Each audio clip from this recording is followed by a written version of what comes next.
أعوذ بالله من الشيطان الرجيم. بسم الله الرحمن الرحيم. لا يتخذ المؤمنون الكافرين أولياء من دون المؤمنين ومن يفعل ذلك فليس من الله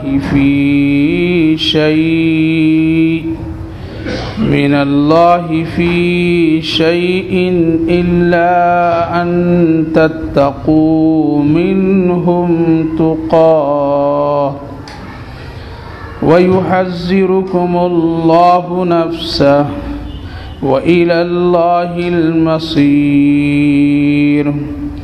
قل إن تخفوا ما في صدوركم أو تبدوه يعلمه الله ويعلم ما في السماوات وما في الأرض والله على كل شيء قدير. يوم تجد كل نفس ما عملت من خير محضرا وما عملت من سوء تود لو أن بينها وبينه أمدا بعيدا ويحذركم الله نفسه والله رؤوف بالعباد. قل إن كنتم تحبون الله فاتبعوني يحببكم الله ويغفر لكم ذنوبكم والله غفور رحيم. قل أطيعوا الله والرسول فإن تولوا فإن الله لا يحب الكافرين. صدق الله العظيم. لا يتخذ المؤمنون الكافرين اولیاء من دون المؤمنین. مسلمانوں کے لیے یہ گنجائش اور اس بات کی اجازت نہیں ہے کہ وہ بہت ہی خاص دوستی کافروں سے بنا لے، مسلمانوں کو چھوڑ کر، مومن کو چھوڑ کر. وَمَن يَفْعَلْ ذَلِكَ فَلَيْسَ مِنَ اللَّهِ فِي شَيْءٍ. جو شخص اس طرح کا عمل کرتا ہے بس اللہ رب العالمین اس کے سلسلے میں کوئی ذمہ داری نہیں، مگر یہ کہ تم اس سے بچنے کے لیے، اور اللہ تم کو اپنے سے ڈراتا ہے. وَإِلَى اللَّهِ الْمَصِيرُ، اور اسی کے طرف ٹھکانہ ہے. قُلْ إِن تُخْفُوا مَا فِي صُدُورِكُمْ أَوْ تُبْدُوهُ يَعْلَمْهُ اللَّهُ. کہہ دیجئے نبی صلی اللہ علیہ وسلم، اگر تم چھپاؤ گے اپنے سینے میں جو کچھ یا تم ظاہر کرو، اللہ رب العالمین اس کو خوب اچھی طرح جانتا ہے، اور اللہ جانتا ہے زمین اور آسمان کی ہر چیز کو. واللہ علی کل شیء قدیر، اور اللہ تعالی ہر چیز پر مکمل قدرت رکھنے والا ہے. بزرگوں اور دوستوں، ان آیتوں سے پہلے چند گزری ہوئی آیتیں ہیں جس میں اللہ تعالیٰ نے بڑی وضاحت کے ساتھ یہ بتا دیا، عزت اور ذلت میرے ہاتھ میں ہے، بادشاہت اور بادشاہت سے ہٹانا میرے ہاتھ میں ہے، اور دین اور رات کو گھٹانا اور بڑھانا، چھوٹا اور بڑا کرنا، یہ سب میرے اختیار میں ہے، اس میں کسی کا دخل نہیں ہے، اور اس میں اللہ رب العالمین یکتا ہے اور اکیلا سب فیصلہ کرتا ہے. اور اسی کو کہتے ہیں کہ اللہ کا حکم ایسا ہے کہ اس میں کوئی دوسرا شریک نہیں ہے. لہٰذا اس آیت کریمہ سے پہلے اللہ رب العالمین نے 3-4 ایسی چیزیں بتا دیا جو ہمارے اور آپ کی نظروں کے سامنے ہم روز مشاہدہ کرتے ہیں. کہ کبھی ایک آدمی بہت ہی عزت والا سمجھا جاتا ہے لیکن اچانک کبھی وہ رسوا اور ذلیل ہوتا. آخر یہ معاملہ کیسے ہوا؟ کبھی ایسا ہوتا ہے کہ آدمی بہت غریب ہوتا ہے، اچانک اس کے پاس مالداری اور مال کی فراوانی آ جاتی ہے. یہ کس نے کیا؟ اسی طرح سے ہم اور آپ رات و دن دیکھتے ہیں، کبھی دن بڑا ہو جاتا ہے، کبھی رات بڑی ہو جاتی ہے، دن کبھی چھوٹا ہوتا ہے، کبھی رات چھوٹی ہو جاتی ہے، اور اللہ رب العالمین زندہ کو مردہ بنا دیتا ہے اور مردے کو زندہ بنا دیتا ہے. یہ کون کرتا ہے؟ یہ اکیلا ایک رب کریم کرتے ہیں یا اس کے علاوہ اور کوئی ہے؟ ہم سب مسلمان ہیں اور عقیدہ یہ ہے کہ اللہ کے سوا کوئی نہیں کرتا ہے اور اللہ اکیلا ہے، اس کا ساتھ کوئی بھی شریک نہیں ہے. اسی لیے اس دنیا میں بہت سارے ایسے لوگ بھی ہیں جو یہ سمجھتے ہیں کہ اتنا بڑا نظام اور اتنی بڑی دنیا، اتنی بڑی کائنات کو اللہ اکیلے کیسے چلاتا ہے. اسی لیے ایک طبقہ ایسا ہے وہ جو کہتا ہے بہت سارے لوگ مل کر کے چلاتے ہیں، اللہ سب سے بڑا ہے لیکن اس کے چھوٹے چھوٹے بھی کچھ شریک کار ہیں. یہ بھی غلط ہے اور یہ اسی کو شرک کہتے ہیں. بہت سارے ایسے فرقے والے ہیں جو کہتے ہیں کہ دنیا خود بخود چلتی ہے، اس کو کوئی چلانے والا نہیں ہے. اور خود یہ عقیدہ بھی دہریہ قسم کے لوگ رکھتے ہیں کہ اللہ رب العالمین کی کوئی مثال اور کوئی اس کی حیثیت نہیں، نعوذ باللہ، بلکہ اس دنیا کو اپنے آپ بن گئی اور ہم بھی پیدا جو ہوئے ہیں ہمارے ماں باپ نے ہم کو پیدا کیا اور یہ ایک سلسلہ چلتا آ رہا ہے اور اسی طرح سے آخر تک کی یہ دنیا چلتی رہے گی اور جب دنیا کی ایک عمر مکمل ہو جائے گی تو دنیا ختم ہو جائے گی. لیکن ایسا نہ اسلام میں عقیدہ رکھنے کی اجازت ہے اور نہ اس طرح کی عقیدہ رکھنے والے کو مسلمان کہا جا سکتا ہے اور وہ بالکل ایک دہریہ قسم کے ہیں. اس لیے ہم اور آپ جانتے ہیں ہم کو اللہ نے پیدا کیا، ہمارے ماں باپ نے پیدا نہیں کیا. البتہ ذریعہ اللہ رب العالمین نے ماں باپ کو بنایا ہے اور اس میں پیدائش میں ماں باپ کا ذرہ برابر کسی طرح کوئی تصرف نہیں ہے. اس کے سلسلے میں بزرگوں نے ایک واقعہ لکھا ہے جس سے بہت ہی اندازہ یہ ہوتا ہے کہ واقعتاً خداوند قدوس جس طرح سے چاہتے ہیں وہ پیدا کرتے ہیں. تخرج الحی من المیت وتخرج المیت من الحی وترزق من تشاء بغیر حساب کی جو آیتیں گزری اسی کی طرف اشارہ اللہ رب العالمین نے کیا کہ میں جیسا چاہتا ہوں وہ ایسا بنا دیتا ہوں، جس طرح چاہتا ہوں پیدا کر دیتا ہوں. ایک زندہ انسان کے پیٹ سے مردہ بچہ نکال دیتا ہوں اور ایک مردہ چیز سے میں زندہ بچہ نکال دیتا ہوں. انڈا مردہ ہے، اللہ تعالیٰ اس سے ایک زندہ پرندہ نکال دیتا ہے اور ایک انسان، ایک عورت زندہ ہے لیکن اس کے پیٹ سے بچہ کبھی مردہ آ جاتا ہے. یہ کرشمہ اور یہ طاقت کون دکھا رہا ہے؟ اللہ دکھا رہا ہے. لیکن اس کے علاوہ جو لوگ یہ کہتے ہیں نہ اللہ رب العالمین کے اس میں کوئی دخل نہیں ہے، وہ دہریہ قسم کے لوگ ہیں، اس کا تعلق ایمان اور اسلام سے نہیں ہے. حضرت حجت الاسلام حضرت مولانا قاسم صاحب نانوتوی رحمۃ اللہ علیہ جو دارالعلوم دیوبند کے بانی اور بڑے علم کے پہاڑ انسان، اللہ رب العالمین نے دین اسلام کا کام اس ملک سے ان سے جتنا لیا ہے شاید کہ اب تک کے کسی سے لیا ہو، اور اللہ نے ان کے علم اور فراست میں اس طرح کی باتیں ڈال دیتا تھا کہ ہر طرف سے ابھی تو اسلام میں جو حملے ہو رہے ہیں وہ مختلف اور دوسرے نوعیتوں کے ہیں. ایک وہ زمانہ تھا جس وقت انگریز کا تسلط یہاں تھا اور انگریز یہاں مکمل قابض تھے. اس وقت میں وہ طرح طرح کے فتنے پیدا ہوئے تھے اور عیسائیت، دہریت، ہندوازم، یہودیت، یلغار اور وہ سارے لوگ یہ کوشش کر رہے تھے اس ملک سے پورے مسلمانوں کو وجود ہی ختم ہو جائے. اگر رہے تو وہ خدا کو ماننے والے نہیں رہے، وہ رسول اللہ سے محبت کرنے والے نہیں رہے. اسی لیے طرح طرح کے سوالات کرتے تھے. حضرت حجت الاسلام مولانا قاسم صاحب نانوتوی رحمۃ اللہ علیہ کو اللہ تعالیٰ نے وقت پر تیار کیا تھا اور وہ جب جواب دیتے تھے سامنے کھڑے ہو کر کے یا کسی کے سامنے اس طرح کے سوالوں کا تو لوگ لاجواب ہو کر کے کہتے تھے محمد قاسم نانوتوی نہیں بولتا ہے بلکہ اس کے پیٹ میں اس کا خدا بولا کرتا ہے. اسی طرح سے ایک دہریہ نے ایک موقع پر میں سوال کیا تھا کہ یہ دنیا کو، یہ ہم کو کس نے پیدا کیا تھا؟ حضرت نے فرمایا اللہ رب العالمین نے پیدا فرمایا اور وہی ہے پورے انسانوں کو پیدا کرنے والا. اس نے کہا کہ نہیں، ماں باپ پیدا کرتے ہیں اور اللہ رب العالمین پیدا نہیں کرتے ہیں. سوال کرنے والا جو تھا وہ ایک آنکھ کا ذرا کانا تھا. کانا دیکھیں؟ کبھی نہیں دیکھے ہوں گے، لیکن کانا، ایک آنکھ اس کی ٹھیک نہیں تھی، یعنی مکمل وہ دیکھ نہیں پاتا تھا، ایک آنکھ اس کی ٹھیک تھی. حضرت سے جب وہ سوال کرنے لگا کہ اللہ پیدا نہیں کیا ہے مجھ کو بلکہ میرے ماں باپ نے پیدا کیا، اور سارے انسانوں کو ماں باپ پیدا کیے، اور یہ سلسلہ چل رہا ہے اور چلتا رہے گا قیامت تک. تو حضرت ان کے سوالوں کو سن کر کے خوب ہنسنے لگے. کیا کیے؟ خوب ہنسنے لگے. تو اور غصہ ہوا، ارے آپ سے میں سوال کر رہا ہوں، آپ سے میں جواب پوچھ رہا ہوں، اور میری بات کو سن کر کے آپ ہنس رہے ہیں. تو حضرت نے کہا کہ ہاں، ہنسی اس لیے آ رہی ہے مجھ کو کہ اللہ نے ٹھیک تم کو کانا پیدا کیا ہے. تو اور غصہ ہوا، یہ مجھ کو کیا کہہ رہا ہے، یہ اتنا بڑا عالم ہو کر کے اس طرح کی باتیں.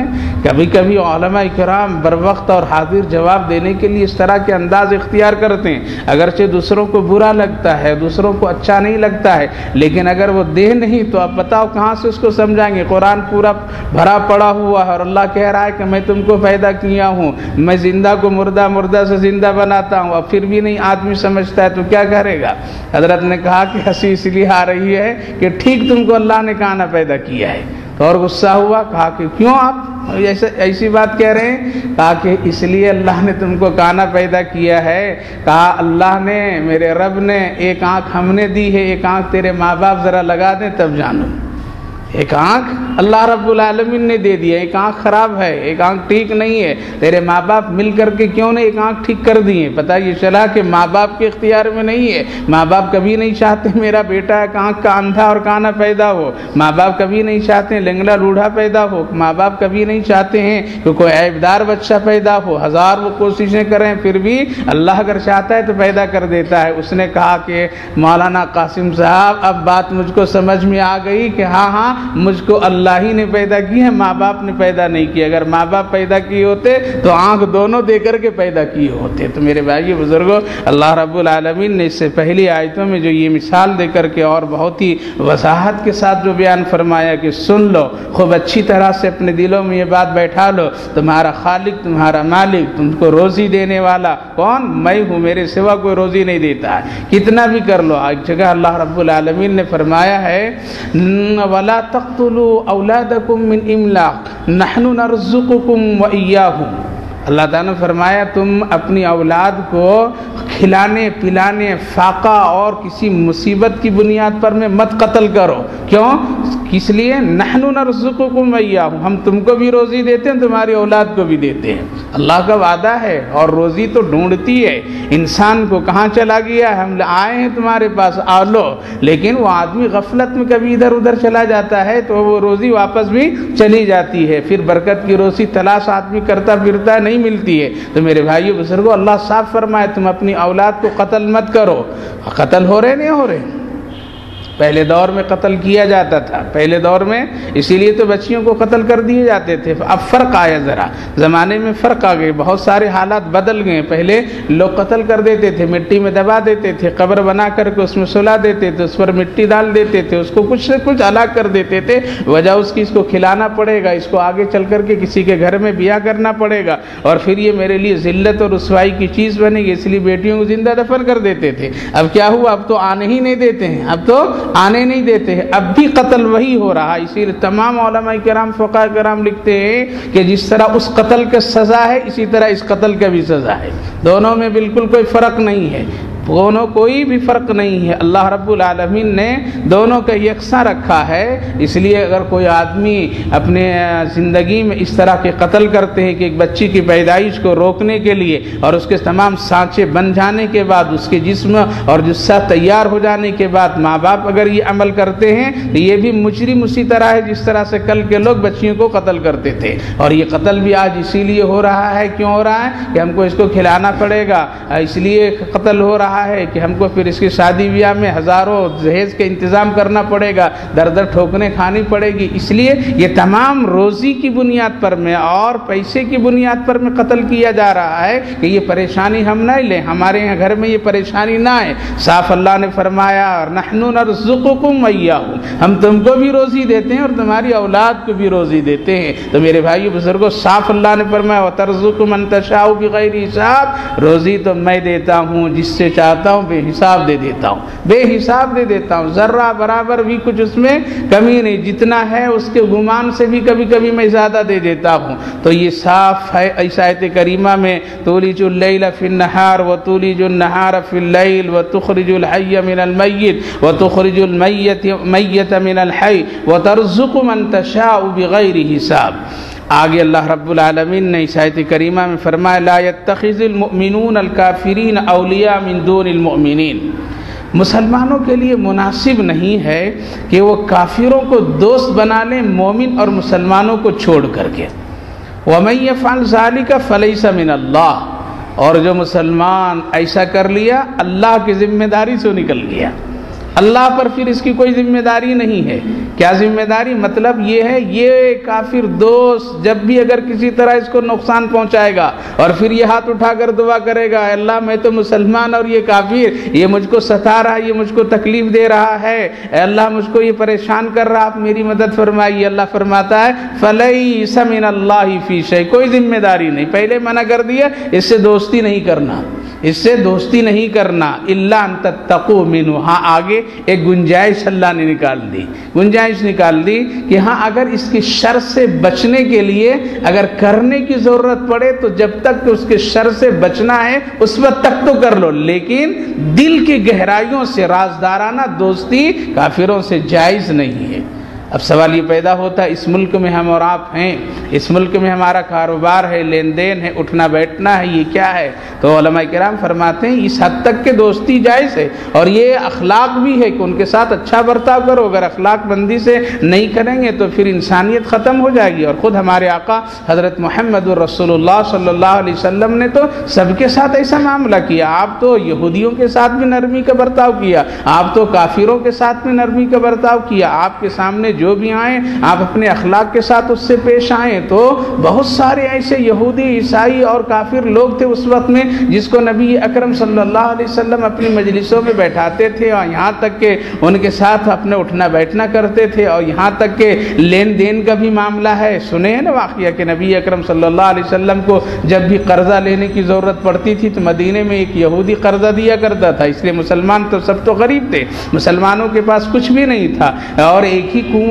تھا مدینہ طیبہ میں یہودی کے پاس میں، اور کسی کے پاس میٹھا کنواں نہیں تھا اور پانی کی بڑی تکلیف ہوتی تھی، تو نبی اکرم صلی اللہ علیہ وسلم تو اسی کے یہاں سے سب پانی منگواتے تھے اور آپ ان سے تعلق بھی رکھتے تھے، اور جب بھی قرضے کی ضرورت پڑتی تھی تو حضرت بلال حبشی رضی اللہ عنہ جا کر کے یہودی سے قرضہ لے کر کے آتے تھے۔ قرآن یہ کہہ رہا ہے کہ مسلمان ہی سے دوستی کرنا، یعنی سارا معاملہ تو اسی مسلمان سے کرنا، کافر سے نہیں کرنا۔ تب سوال یہ پیدا ہوتا ہے نبی اکرم صلی اللہ علیہ وسلم نے یہاں جو فرمایا اور عمل کیا ہے وہ قرآن کے مطابق ہے یا قرآن سے ہٹ کر کے ہے؟ اللہ کے پیغمبر صلی اللہ علیہ وسلم کو جب بھی ضرورت پڑی حضرت بلال حبشی رضی اللہ عنہ کو فرما دیتے تھے بلال جا کر کے لے آؤ، حضرت بلال لاتے رہتے تھے اور وقت پر ہوا تو پہنچا دیتے تھے۔ ایک موقع ایسا بھی آیا تھا کہ ایک یہودی سے قرضہ لیتے مہینہ دن ہو گیا، واپس کرنے کا موقع نہیں ملا، یعنی گنجائش نہیں نکل پائی، موقع گنجائش ایسے نہیں ہوئی کہ نبی اکرم صلی اللہ علیہ وسلم دے اور حضرت بلال واپس کر دے۔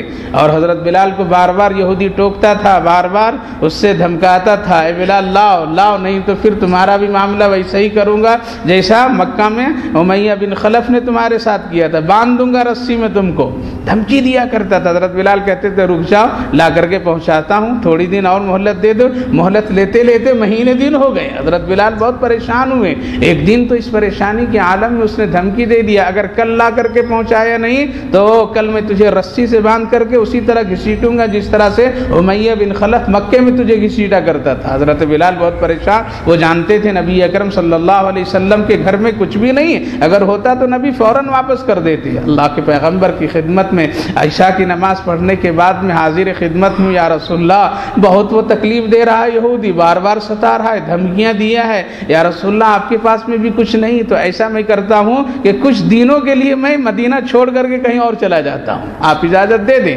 جب انتظام ہو جائے گا تب پھر میں آ جاؤں گا، اب کیا کروں، اس کے سوا اور کوئی شکل تو نہیں ہے۔ اللہ کے پیغمبر صلی اللہ علیہ وسلم نے فرمایا ٹھیک ہے بلال چلو ایسا ہی کر لو۔ نبی بھی تو نہیں چاہتے تھے، نبی بھی یہ نہیں چاہتے تھے بلال ایک دن بھی میری نظروں سے غائب ہو جائے، جہاں نبی وہاں بلال، جہاں نبی وہاں بلال، ساتھ ساتھ رہتے تھے، اس لیے کہ وہ خاص غلام تھے، خاص خادم تھے اور بڑے محبوب ترین خادم تھے۔ اس لیے نبی اکرم صلی اللہ علیہ وسلم نے تو فرما دی بظاہر، ٹھیک ہے بلال تم جیسا چاہتے ہو کر لو، جانا چاہتے تو چلے جاؤ۔ حضرت بلال حبشی رضی اللہ عنہ فجر کی اذان دینے کے لیے آئے ہیں تو اپنے بیگ بھی ساتھ میں لے کر کے آئے، اپنا تھیلا اپنے کپڑے بھی باندھ کر کے لے کر کے آ گئے، اور اللہ کے رسول صلی اللہ علیہ وسلم کو اذان دینے کے بعد میں حاضر خدمت ہونے والے تھے کہ جا کر کے نبی سے اجازت لے لوں اور پھر فجر نماز پڑھ کر کے اندھیرے میں نکل جاؤں تاکہ مجھ کو کوئی دیکھے نہیں۔ دیکھیے یہاں یہ ایک یہودی سے معاملہ ہو رہا ہے، قرآن کریم میں اللہ نے فرمایا لا يتخذ المؤمنون الکافرین اولیاء من دون المؤمنین، دوستی نہ کرو۔ کون سی دوستی نہیں کرنا ہے، کون سے دوستی نہیں کرنا آگے بتاتا ہوں، لیکن اس سے پہلے یہ سمجھیے لین دین کا معاملہ غیروں سے اسلام اس کی اجازت دیتا ہے اور ایک معاشرتی زندگی بھی اس کی اجازت دیتا ہے۔ اس لیے لین دین، کاروبار، تجارت، اخلاق، پڑوسی، یہ سارے معاملات میں اسلام بہت ہی کشادہ دل ہے، بہت ہی کشادہ دل ہے اور بہت ہی اس کے لیے گنجائش رکھ رکھا ہے، اور خود نبی اکرم صلی اللہ علیہ وسلم نے ایسا عمل کیا۔ آپ مکے میں بھی وہی عمل کیے، مدینہ طیبہ آئے تب بھی آپ کا عمل لوگوں کے ساتھ میں ایسا ہی رہا۔ آپ کو کبھی کوئی ایسا جو آدمی آپ کو ستایا ہے اور آپ کو کبھی وہ تکلیف پہنچایا ہے، اگر خبر مل جاتی تھی کہ وہ بیمار ہے تو آپ اس کے گھر پہنچ جاتے تھے، عیادت کرتے تھے، اور یہی طریقہ رہا ہے برابر۔ چنانچہ حضرت بلال حبشی رضی اللہ عنہ آتے ہیں سامان اذان دے کر کے کہ نبی سے اجازت لے لوں، نماز پڑھنے کے بعد فوراً نکل جاؤں گا۔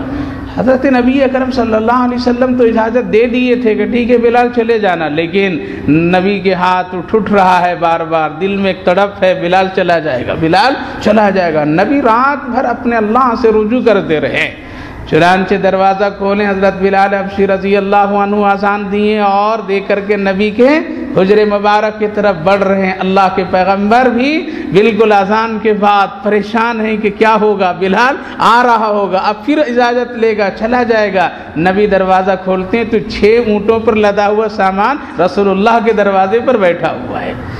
اللہ کے رسول دروازہ کھولتے ہیں، حضرت بلال بھی آتے ہیں ادھر سے، یا رسول اللہ، تو اللہ کے پیغمبر صلی اللہ علیہ وسلم فرمائے بس جانا کہیں نہیں، یہ سامان آیا، جاؤ یہودی کو پہنچا دو۔ تو میں یہ عرض یہ کر رہا ہوں، دیکھیے لین دین کا معاملہ ہے اور اللہ کے رسول صلی اللہ علیہ وسلم نے لین دین کا برابر معاملہ رکھا ہے اور ان کے ساتھ اچھا حسن و سلوک کا معاملہ کیا ہے۔ یہاں جو دوستی سے منع کیا جا رہا ہے وہ دوستی ہے کہ تم اتنا نہیں اس میں گھل مل جاؤ کہ اگر وہ شراب پینے لگے تو بھی پینے لگے، اگر وہ ناچ گانے میں چلا جائے تم بھی ناچ گانے میں چلے جاؤ، وہ اگر کوئی گناہ اور شرک کا کام کر رہا ہے تو میرا دوست ہے ہم بھی چلے جائیں، نہیں، اتنا نہ گھل مل جاؤ کہ تمہارے اوپر میں اس کا رنگ چڑھ جائے، تمہارے اوپر میں اس کا اثر پہنچ جائے اور تم اپنے رازدارانہ بات اس کو بتا دو اور وہ تمہیں اپنا رازدارانہ بات بتا دیں اور تم بالکل ایسے ہو جاؤ کہ بالکل کوئی فرق نہ پیدا ہو، یہ مسلمان ہے یہ غیر ہے، اس طرح سے دوستی نہ کرنا۔ ہاں کرنا لین دین تک کہ اس کی شر اور شرارت سے بچنے کے لیے،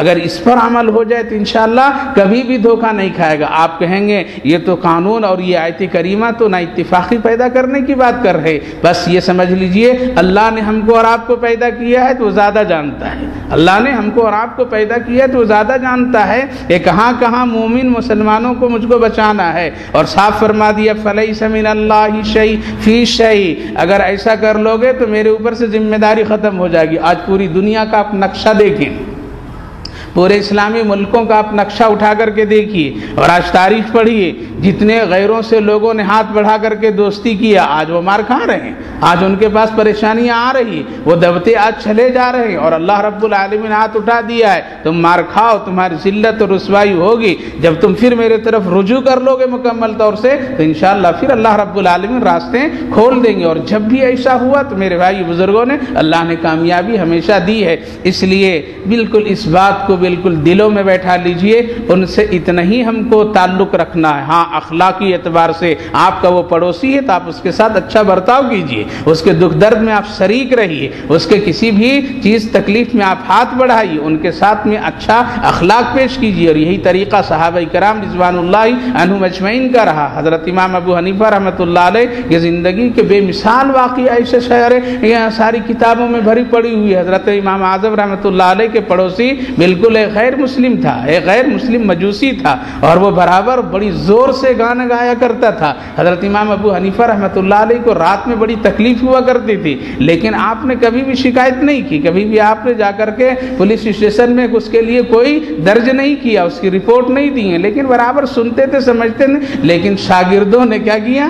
شاگردوں نے کبھی بتا دیا، یا خود بخود اس کو کسی نے آ کر کے گرفتار کر لیے، کسی معاملے میں گرفتار کر لیا، تو حضرت امام ابو حنیفہ رحمۃ اللہ علیہ ایک رات مکمل سوئے نہیں، ایک رات مکمل بے چین رہے۔ میرے پڑوسی کے گھر سے جو آواز آتی تھی آج آ نہیں رہی، پتہ نہیں اس کے گھر میں کوئی چیز ہو گیا یا وہ اس کا کوئی پریشانی آ گئی۔ آپ صبح ہوتے ہی اس کے گھر پر جا کر کے خبر لیے، کہاں ہے وہ؟ تو پتہ چلا جیل خانے میں۔ حضرت امام ابو حنیفہ رحمۃ اللہ علیہ فوراً جیل خانے میں پہنچے، قید خانے میں جا کر کے اپنی ضمانت پر اس کو رہائی دلا کر کے لائے۔ جب اپنی ضمانت پر رہائی دلا کر کے لائے تو اس نے کہا کہ اب تک تو کوئی بھی نہیں آیا، اور جس کو میں تکلیف پہنچاتا تھا وہ آیا، اس لیے اس کا دین سچا ہے، یہ بہت اخلاق مند ہے۔ اے ابو حنیفہ آپ اپنے ہاتھ بڑھائیے، اسلام کو قبول کر لیتے ہیں۔ تو اسلام کو اس نے قبول کیا۔ تو میرے بھائیو بزرگوں، عرض یہ کرنا ہے کہ لین دین، کاروبار، تجارت، پڑوسی اور یہ سارے حقوق میں ان کے ساتھ مل جل کر کے رہنا ہے، ان کے ساتھ میں اچھا برتاؤ کرنا ہے، ان کے حق میں ہدایت کی دعا کرنی ہے، لیکن راز کی باتیں نہ بتا دو، راز کی باتیں نہ بتا دو اپنے۔ اور دوسری بات یہ ہے کہ اس کے عقیدے اور اس کے معاملات، اس کے مذہبی چیزوں کو اتنا پسند بھی نہ کر لو، اور یہ نہ کبھی کہہ دو کہ جو آپ کر رہے ہیں بہت اچھا لگ رہا ہے مجھ کو۔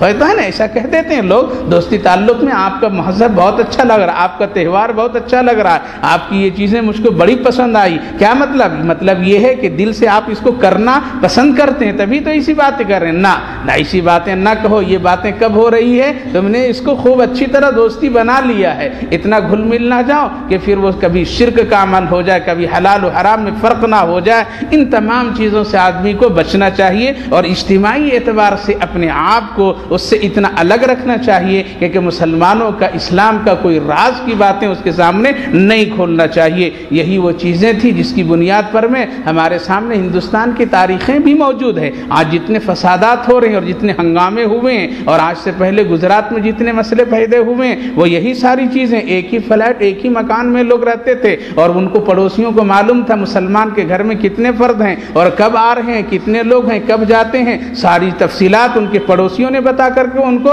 دنیا سے ختم کرنے کا راز بتلایا ہے اور سب کچھ کیا ہے۔ تو میرے بھائیو بزرگوں، مطلب یہ ہے کہ اتنی دوستی نہ کرو کہ اس سے گھل مل جاؤ اور اپنا نقصان اٹھا لو۔ اسی لیے اللہ فرمایا فَلَيْسَ مِنَ اللَّهِ فِي شَيْءٍ إِلَّا أَن تَتَّقُوا۔ ہاں ڈر اور خوف ہے تو اس کے ساتھ میں اچھا برتاؤ، معاملہ کرو۔ وَيُحَذِّرُكُمُ اللَّهُ نَفْسَهُ۔ پھر آگے فرمایا اس سے ڈرنا کم، مجھ سے زیادہ ڈرنا بس۔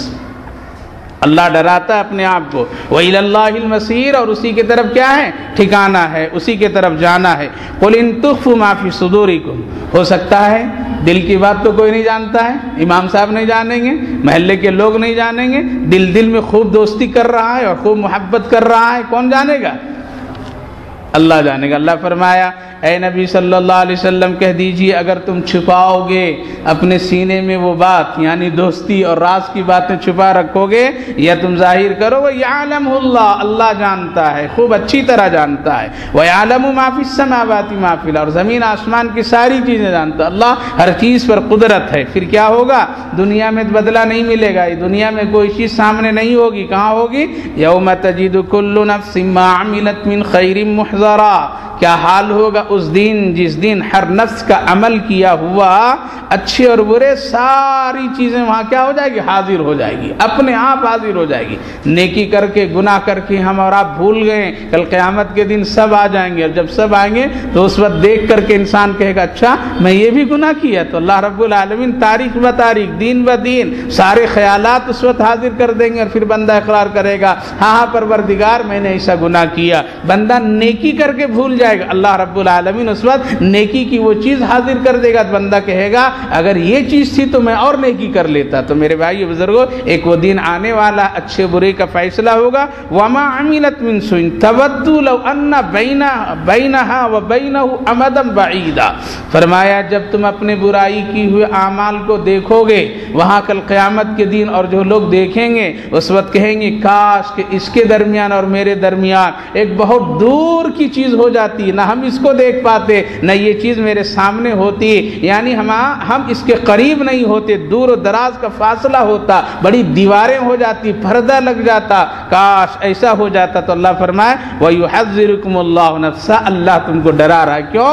اس لیے ایک دن ایسا ہونے والا ہے، ہونے والا، اس لیے پہلے سے آدمی کو بچ جانا چاہیے، اور رسوائی اور ذلت اٹھانے سے پہلے اپنے آپ کو ہوشیار ہو جانا چاہیے۔ آگے اللہ فرمائے واللہ رؤوف بالعباد، اللہ بہت ہی مہربان ہے اپنے بندوں پر، بہت ہی نرم ہے اپنے بندوں پر، بہت ہی لطیف ہے اپنے بندوں پر، اور اللہ کی مہربانی ہے جس سے ہم اور آپ آج چل پھر رہے ہیں، عزت کے ساتھ روٹی کا ایک لقمہ اندر کر رہے ہیں۔ اگر ایسا نہیں ہوتا تو کتنی ذلت اور رسوائی دامنگیر ہوتی۔ قل ان تخفوا ما فی الصدور قل ان کنتم تحبون اللہ فاتبعونی یحببکم اللہ وَيَغْفِرْ لَكُمْ ذُنُوبَكُمْ وَاللَّهُ غَفُورٌ رَحِيمٌ، کہہ دیجئے نبی صلی اللہ علیہ وسلم، اگر تم واقعتاً اللہ سے محبت کرنا چاہتے ہو تو پہلے فَاتَّبِعُونِ يُحْبِبْكُمُ اللَّهُ، تو بس میری اتباع کرو۔ کہاں؟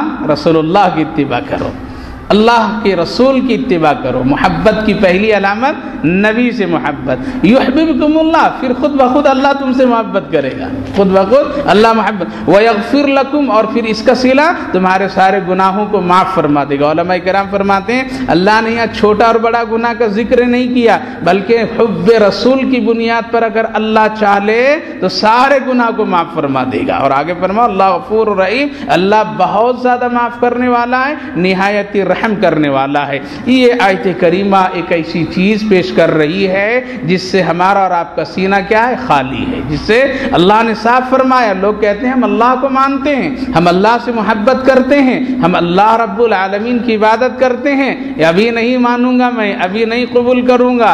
اس کا ایسا کر رہے ہو تو پہلے جاؤ میرے نبی حضرت محمد رسول اللہ سے محبت کر کے دیکھو، یہاں پہلے دیکھو، اس سنت پر عمل کرو۔ صحابہ کرام رضوان اللہ عنہم اجمعین نے اسی لیے اس پر خوب محنتیں کی، خوب محنتیں کی، اور نبی کی محبت میں وہ لوگ اس طرح سے فدا ہو گئے میرے بھائیو بزرگوں کہ ان کے سامنے ہے نہ کوئی دنیا کی چیز اچھی لگتی تھی، بس محمد رسول اللہ کی محبت سمجھتے تھے۔ ان کے سامنے آیت کریمہ تھی اللہ کو راضی کرنا ہے تو رسول اللہ کو پہلے راضی کرنا ہے، اگر اللہ سے محبت کے دعوے دار ہوں تو پہلے محمد رسول اللہ کی اتباع کرنی پڑے گی۔ یہاں اتباع صحیح ہے تو اللہ رب العالمین تک پہنچ سکتے ہیں، اور یہاں اگر گڑبڑ ہو جائے تو پھر معاملہ آگے نہیں بڑھ سکتی۔ اسی لیے صحابہ کرام رضوان اللہ عنہم اجمعین نے تو مثال قائم کر دی۔ اسی لیے ایک یہودی لکھتا ہے دنیا میں اب ایسی کوئی جماعت نہیں پیدا ہو سکتی ہے کہ جتنی محبت کرنے والی صحابہ کی جماعت تھی محمد الرسول اللہ سے، ایسی جماعت اب پیدا ہی نہیں ہو سکتی ہے۔ بس تو زبان ہے، نبی کا دامن نہیں چھوڑیں گے، اور سب چھوڑ دیا ہے، پانچوں وقت کی نماز چھوڑ دیا ہے، سب کچھ کر دیا، اور کہہ رہا ہے کہ نبی کے دامن نہیں چھوڑیں گے۔ ارے تو پکڑا کب ہے جو چھوڑے گا نہیں؟ پہلے تو پکڑو، تو آ کر کے پہلے آ کر کے مضبوطی سے تو آؤ، پہلے نبی کی سنت پر عمل کرو، تب تو دامن پکڑنا ہوگا۔ دامن تو ہے ہی نہیں، ہاتھ بالکل خالی، عمل خالی ہے، پھر نعرے سے تو کام تو نہیں چلتے ہیں۔ آج تو نعرے لگانے والے زیادہ ہیں، دعویٰ کرنے والے زیادہ ہیں، اور عشق رسول کی باتیں کہنے والے زیادہ ہیں، لیکن عمل کرنے والے تو نہیں نظر آ رہے۔ اس لیے پہلے تو چیز دیکھی جائے گی تم نبی سے کیسی محبت کرتے ہو۔ سنیے حضرت امیر المومنین عمر فاروق رضی اللہ عنہ سے نبی نے پوچھا سب سے زیادہ محبوب چیز کیا ہے تمہاری؟ بتاؤ عمر۔ حضرت عمر کہنے لگے سب سے محبوب چیز تو میری جان ہے، میری جان ہے۔ کہا کہ تم مومن نہیں ہوئے ابھی تم مومن نہیں۔ اللہ اکبر، وہ امیر المومنین، وہ عمر فاروق رضی اللہ عنہ، وہ عمر فاروق جس کے لیے نبی خود دعا کر کے لائے تھے، اے اللہ عمر بن خطاب کو دے دیجئے، جن کے مراد رسول جو تھے۔ کیا فرما رہے ہیں اللہ کے رسول؟ ابھی تم کامل مومن نہیں ہوا۔ تو پوچھا یا رسول اللہ کیوں؟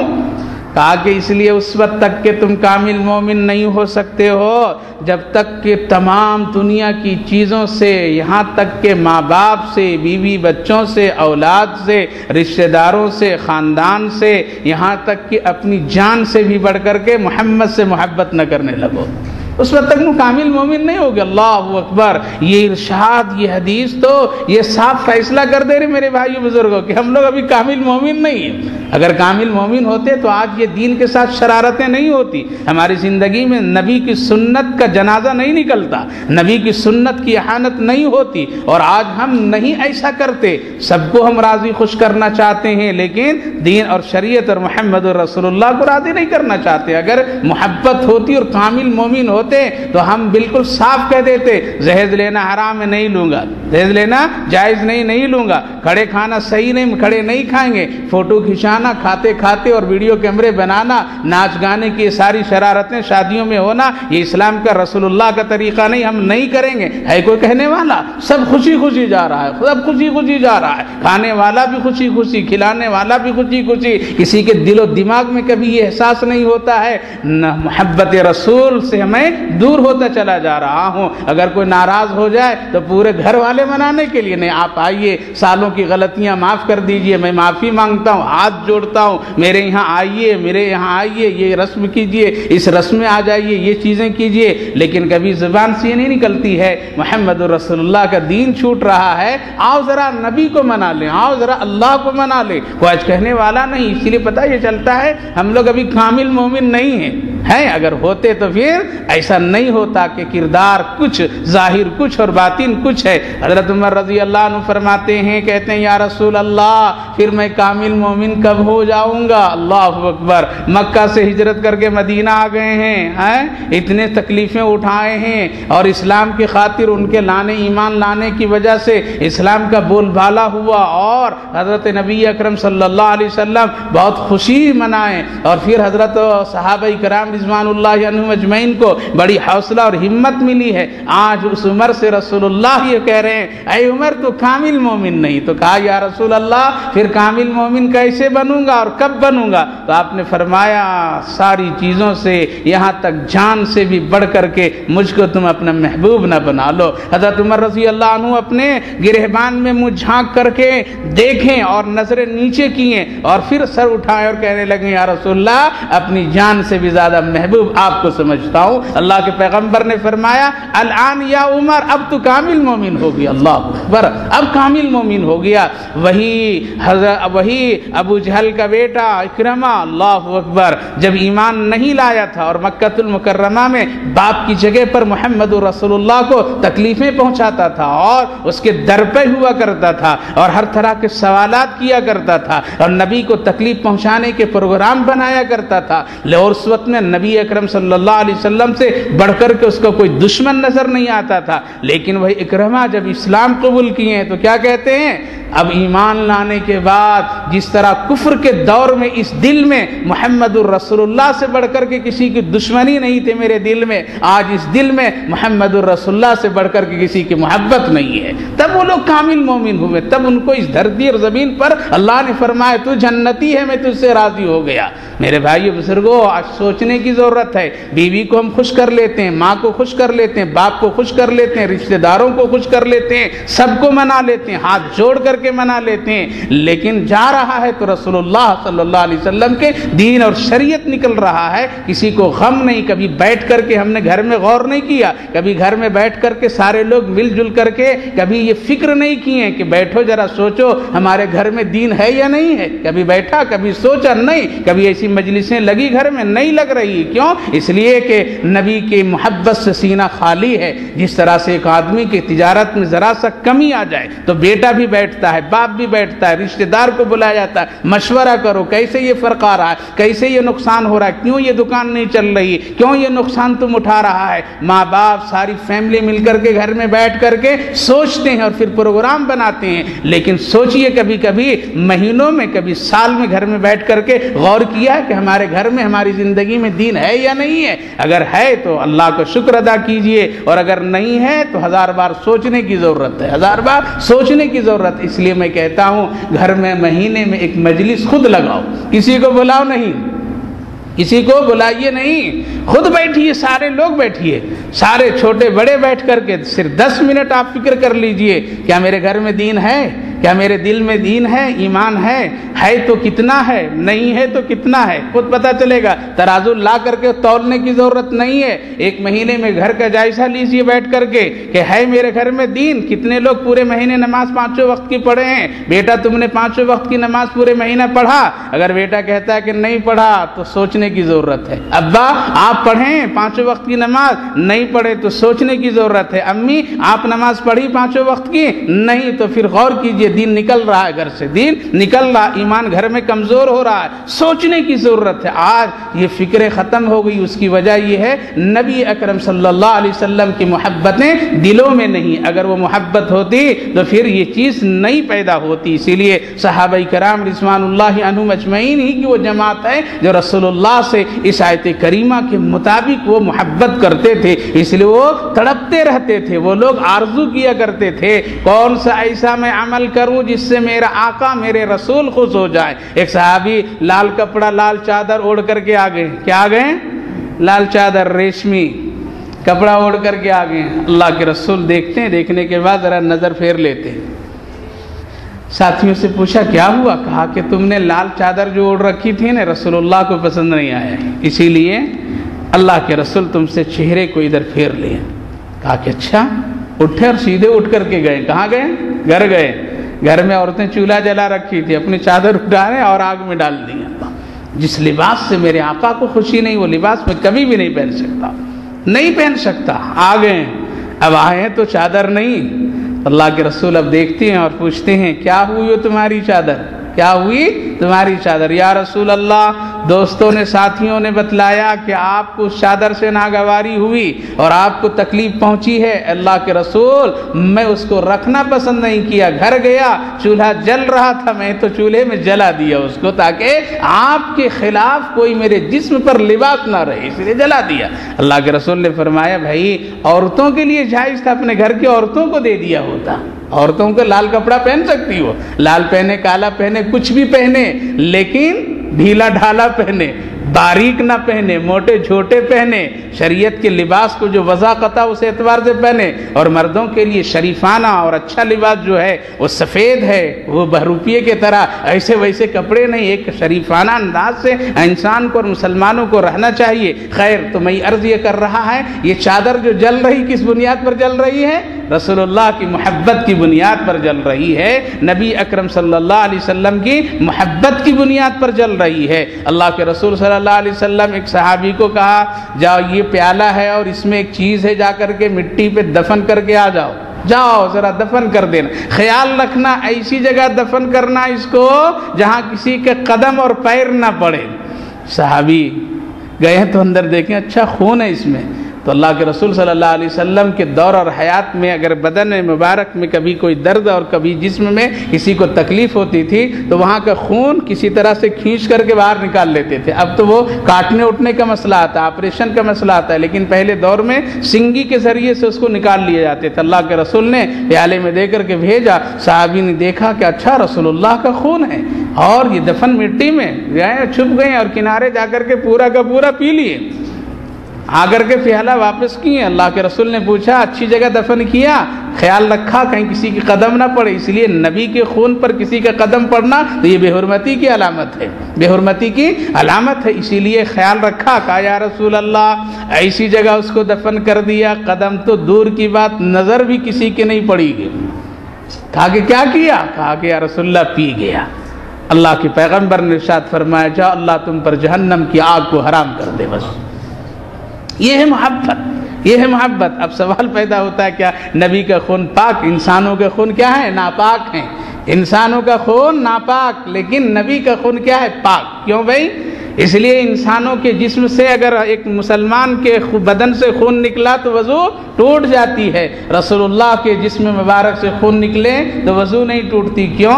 فرق یہ ہے کہ نبی کبھی حرام لقمہ بھی نہیں کھاتا ہے، اور خون پاک اور ناپاک کیسے ہوتا ہے؟ حرام لقمے سے۔ ہم کو اور آپ کو یہ فرق نہیں محسوس ہوتی ہے، اگر نبی اکرم صلی اللہ علیہ وسلم کو کوئی حرام لقمہ پیش بھی کر دے تو اللہ اس کو بچا دیتا ہے، اسی لیے آپ کے جسم مبارک میں کبھی بھی کوئی حرام لقمہ نہیں گیا، مشتبہ لقمہ نہیں پہنچا، اسی لیے آپ کا کھانا پاک تو آپ کا خون بھی پاک، آپ کا خون بھی پاک ہے۔ اور عام انسانوں کے لیے، ہمارے اور آپ کے لیے یہ چیزیں ہیں نہیں، جہاں سے آ جائے ہپا ہپ لپا لپ گپا گپ مار دیتے ہیں، کوئی فرق ہی نہیں، حلال ہے یا حرام ہے، کوئی پوچھنے والا نہیں، نہ پکانے والی پوچھ رہی نہ لانے والا پوچھ رہا ہے، نہ کوئی اس پر میں خیال کیا جا رہا ہے۔ بننے تو یہ خون، ہاں یہ خون بنے گا، اور بننے کے بعد اس کی سزا کہیں اور بھگتنا پڑے گا۔ اس لیے میرے بھائی بزرگوں، رسول اللہ کے خون کیا تھے؟ پاک تھے، صحابی نے پی لیا اللہ کے رسول کی محبت میں، تو کیا صلہ ملا؟ جاؤ اللہ تم پر جہنم کی آگ کو حرام کر دیا، یعنی تم جہنم میں نہیں جاؤ گے۔ ایک بالکل حبشی غلام، حبشی نوجوان کتاب پڑھنے کے بعد اس کوشش میں ہے، کس کوشش میں؟ کہ میرے آقا بال کیسے رکھتے تھے، بال کیسے رکھتے تھے معلوم ہے؟ اگر مجمع میں پوچھ لیا جائے نبی اکرم صلی اللہ علیہ وسلم بال کیسے رکھتے تھے تو پتہ بھی نہیں، ہاں پوچھ لو وہ ہیرو کیسے رکھتا تھا، ہاں ہم بتا دیں گے حضرت، رکھ کر کے بتا دیں گے، ہاں رکھ کر کے بتا دیں گے، یہ تو پتہ ہے، یہ پتہ ہے، لیکن ہم مسلمانوں کو یہ نہیں پتہ ہے میرے آقا اپنے سر کے بال کیسے رکھتے تھے، کیا کیفیتیں ہوتی تھی اور کس کس طرح سے رکھتے تھے۔ اگر رسول اللہ کنگھا کرتے تھے تو کیسے کرتے تھے، اور مانگ نکالتے تھے تو کیسے نکالتے تھے، یہ سب چیزیں آج ہم نے پڑھنا چھوڑ دیا۔ اب تو ٹی وی میں دیکھ کر کے کون کیسے ناچ رہا ہے بیہودہ، اسی طرح ہم بھی ناچنے لگے، پورا ڈرامہ یہ ہو رہا ہے، معاشرہ تباہ برباد ہو رہا ہے۔ میرے بھائی بزرگوں، حب رسول پیدا کرو۔ حبشی وہ جانتے ہیں جس کے سر کے بال بہت ہی سخت اور گھنگریلے ہوتے ہیں، ان کے مانگ نہیں نکلتے ہیں۔ اللہ اکبر، کتاب دیکھے، رسول اللہ کے بارے میں معلوم کیے، پوچھے، صحابی سے پوچھے، دوستوں سے پوچھے اللہ کے رسول مانگ کیسے نکالتے تھے، تو وہ مانگ نکالنے کی کوشش میں ہے کہ کسی طرح نکلے، نہیں نکل رہا ہے، اور اس سنت پر وہ عمل کرنا چاہ رہا ہے۔ قسم خدا کی چھری لیتا ہے اور بیچ سے چیر دیتا ہے، اور یہ کہتا ہے اب زندگی میں رسول اللہ کی سنت پر عمل کروں گا۔ محبت تو ایسی ہو، حضرت صحابی، ایک صحابی بالکل بچے ہیں، کیا ہیں؟ بالکل بچے ہیں، ابو محذورہ ہیں، نبی اکرم صلی اللہ علیہ وسلم، ان کی عمر اس وقت میں 7-8 سال کی ہے۔ اللہ کے پیغمبر صلی اللہ علیہ وسلم نے سنا یہ اذان کے کلمے کو نقل کر رہے ہیں، تو قریب میں بلا کر کے سر پر اس طرح ہاتھ رکھا اور رکھ کر کے کہا ذرا وہی نقل میرے سامنے کرو۔ اب ابو محذورہ پھر اذان کی نقل کرنے لگے۔ اللہ کے پیغمبر ہاتھ اس طرح رکھے تھے، لیکن جب محمد الرسول اللہ پر آئی بات تو وہاں خاموش ہو گئے۔ اللہ کے پیغمبر نے پھر فرمایا زور سے بولو، تو ابو محذورہ اس وقت میں کافر کے بچے تھے، ایمان نہیں لائے تھے، نہیں بولتے تھے۔ اللہ کے پیغمبر نے فرمایا ذرا زور سے بولو بیٹا، تو کہا کہ زور سے بولنا ہی ہے تو اب اسلام ہی قبول کر لیتا ہوں آپ کے ہاتھ پر۔ 8-7 سال کی بچہ اسلام قبول کر لیا حضرت ابو محذورہ، بڑے ہو گئے ہیں، بال نہیں کٹا رہے ہیں۔ آج عشق ہو تو ایسا ہو، عشق ہو ایسے ہو۔ آج تو ہم نے بال تو چھوڑیے، داڑھی پر ہم نے حملہ کر دیا ہے، داڑھی پر ہم نے حملہ کر دیا، کبھی اس کی فکر نہیں کیا کہ میرے آقا کی سنت ہے۔ رسول اللہ سے اگر ملاقات قبر میں ہوگی، ہائے ہائے کس شکل میں ملاقات ہوگی، کس شکل میں ملاقات ہوگی۔ کبھی سوچا؟ چلیے نوجوان ذرا اپنی جوانی میں بہ رہے ہیں، لیکن وہ باعمر بزرگ لوگ بھی اس طرح کے بہاوے میں جا رہے ہیں۔ کیا ان کو اب نکاح کرنا ہے؟ کیا اب ان کو ملازمت میں جانا ہے؟ کیا اب ان کو دکانوں میں بیٹھنا ہے؟ لیکن اس عمر میں بھی وہ اپنی داڑھیوں کی فکر نہیں کر رہے ہیں، اور نبی جیسے چہرے بنانے کی کوشش نہیں کر رہے ہیں، اور یہ نہیں سمجھ رہے ہیں کہ مرنے کے بعد جب قبر میں میری آنکھ کھلے گی اور خدا نخواستہ رسول اللہ سے میری زیارت ہوگی تو کیا میری شکل کو دیکھ کر کے نبی خوش ہوں گے۔ تو میرے بھائیو بزرگوں، کم سے کم وہ بزرگ حضرات جن کی عمریں اب ڈھل گئی ہے، اب وہ دکان میں نہیں بیٹھ سکتے، ملازمت نہیں کر سکتے، اب دوسری تیسری نکاح وہ نہیں کر سکتے، ان کو تو داڑھی رکھنی چاہیے، ان کو تو رسول اللہ کے چہرہ بنانا چاہیے، ان کو تو نبی کی سنت اور محبت اپنانی چاہیے۔ نہ ان کے گھر میں کوئی ٹوکنے والا، نہ اب نہ کوئی کہنے والا، اور نہ کسی طرح سے کوئی گھر میں اس سنت کو زندہ کرنے والا۔ اب تو اگر عورتیں چاہے قسم خدا کی یہ سنت گھروں میں زندہ کر سکتی ہیں، زندہ کر سکتی ہیں، لیکن آج تو حالات یہ، نہ عورتوں کے دلوں میں محبت ہے، نہ مردوں کے دلوں میں محبت ہے۔ رسول اللہ کی محبت سے ہم اور آپ پورے خالی ہیں۔ بال بڑے بڑے ہو گئے، عمر بڑھتی چلی گئی، لوگ کہتے تھے ابو محذورہ ذرا کیا کرو، بال کٹا لو، لمبے لمبے ہو گئے، لمبے لمبے ہو گئے، تو کہتے تھے میں اس بال کو کہاں کاٹ کر کے پھینک دوں جس بال پر میرے آقا کا ہاتھ لگا ہوا ہے، کہاں پھینکوں گا اس کو، کس جگہ ڈال دوں میں؟ اس پر تو رسول اللہ کا ہاتھ لگا ہے، اس لیے میں اس کو نہیں کاٹوں گا، نہیں پھینکوں گا۔ اللہ اکبر۔ اور جس بال کے بارے میں اللہ کے رسول نے فرمایا داڑھی کے بال پر تیرے 70 فرشتے رحمت کی دعائیں دیا کرتے ہیں، ہم جمعہ ہی کے دن منہ اڑا دیتے ہیں۔ کس دن اڑاتے ہیں؟ جمعہ کے دن تیاری کر کے آ رہے ہیں مسلمان نماز پڑھنے کے لیے، پورا صاف صفائی کر کے آ رہے ہیں۔ اللہ اکبر۔ اس لیے خاص طور سے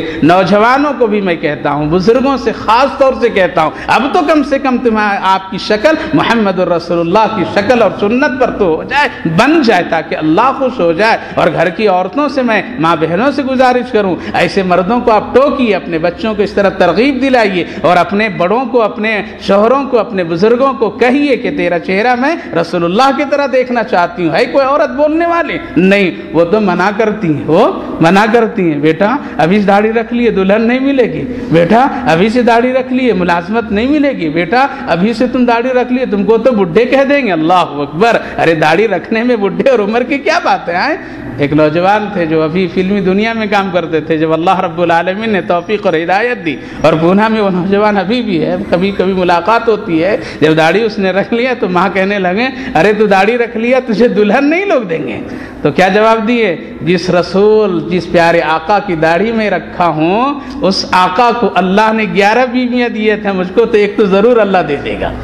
اگر یہ مسئلہ ہوتا کہ داڑھی والوں کو دلہن نہیں ملتی تو سارے مولوی کے بغیر دلہن کے رہتے ہیں، لیکن اللہ نے سب کو دلہن دے کر کے سب کی بیویاں ہیں۔ تو میرے بھائیو بزرگوں، یہ ہے نبی سے محبت کی کمی کی بنیاد پر میں اس لیے ماں بہنوں سے بھی گزارش کروں، زندہ کر دو اس سنت کو اپنے گھروں میں، زندہ کر دو اپنے گھروں میں اس سنت کو، کہہ دو تم اپنی زبان سے، ورنہ کل قیامت کے دن اللہ تم سے پوچھے گا تم اس کے ساتھ زندگی گزاری، کبھی میری سنت کے بارے میں کہا، کبھی میرے رسول کے سنت کے بارے میں اپنے شوہروں کو ٹوکا، کبھی اپنے جوان بیٹوں کو کہا، نہیں تو کل پکڑ ہوگی میری ماں بہنوں۔ اس لیے اللہ رب العالمین نے صاف فرمایا محبت کی دعویٰ کرتے ہو پہلے میرے محبوب محمد رسول اللہ سے محبت کرو، ان کی سنت پر عمل کر کے دکھاؤ، بتاؤ، تب ہم جانیں گے تم مجھ سے محبت کرتے ہو۔ اور جب تم ان سے محبت کامل کر لو گے پھر میں تمہارے گناہوں کو بخش دوں گا، میں بہت معاف کرنے والا ہوں انشاءاللہ۔ اس آیت کریمہ کی بھی اور تفصیل باقی ہے، اگلے ہفتے میں اللہ ہم سبوں کو سمجھ کی توفیق عطا فرمائے۔ اللہم صلی علی سیدنا نبینا حبیبنا مولانا محمد وبارک وسلم علیہ۔ اللہم ربنا آتنا فی الدنیا حسنتا وفی الآخرۃ حسنتا وقینا عذاب النار۔ اے اللہ ہم سب گنہگار ہیں، خطا کار ہیں، نافرمان ہیں، جان بوجھ کر کے بے شمار غلطیاں ہوئی ہیں، ہوتی رہتی ہیں۔ اے اللہ بچانے والا کوئی نہیں ہے آپ کے سوا۔ اے رب کریم ہم سبوں کو گناہوں سے بچا لیجئے، ہم سبوں کے چھوٹے بڑے گناہوں کو معاف کر دیجئے، آئندہ بچنے کی توفیق عطا فرمائیے، سچی محبتیں عطا فرما دیجئے، ایمان اور اسلام کی قدر کی توفیق عطا فرما دیجئے۔ اے اللہ اس مجلس قرآن کو بہت قبول فرما لیجئے، آنے والے تمام بھائیوں بزرگوں ماں بہنوں سب کی حاضری کو قبول فرما لیجئے، کہنے سننے کو قبول فرما لیجئے، عمل کی توفیق عطا فرما دیجئے، دنیا اور آخرت کی بھلائیاں عطا کر دیجئے۔ اے اللہ دنیاوی پریشانیوں سے، غموں سے، فکروں سے، حوادثات سے، مشکلات سے، فقر و فاقہ سے، بے روزگاری سے، مہلکات بیماریوں سے، اے اللہ ہم سبوں کی پوری پوری حفاظت فرما دیجئے، جو بیمار ہیں ان کو شفا عطا فرما، صحت مندوں کی صحت کی سلامتی عطا فرما، جو لوگ دنیا سے جا چکے ہیں ان سب کی مغفرت فرما۔ اے اللہ جو کچھ مانگا وہ سب عطا فرما، جو کچھ نہیں مانگ سکا آپ اپنی علم اور شان شان کے مطابق عطا فرما۔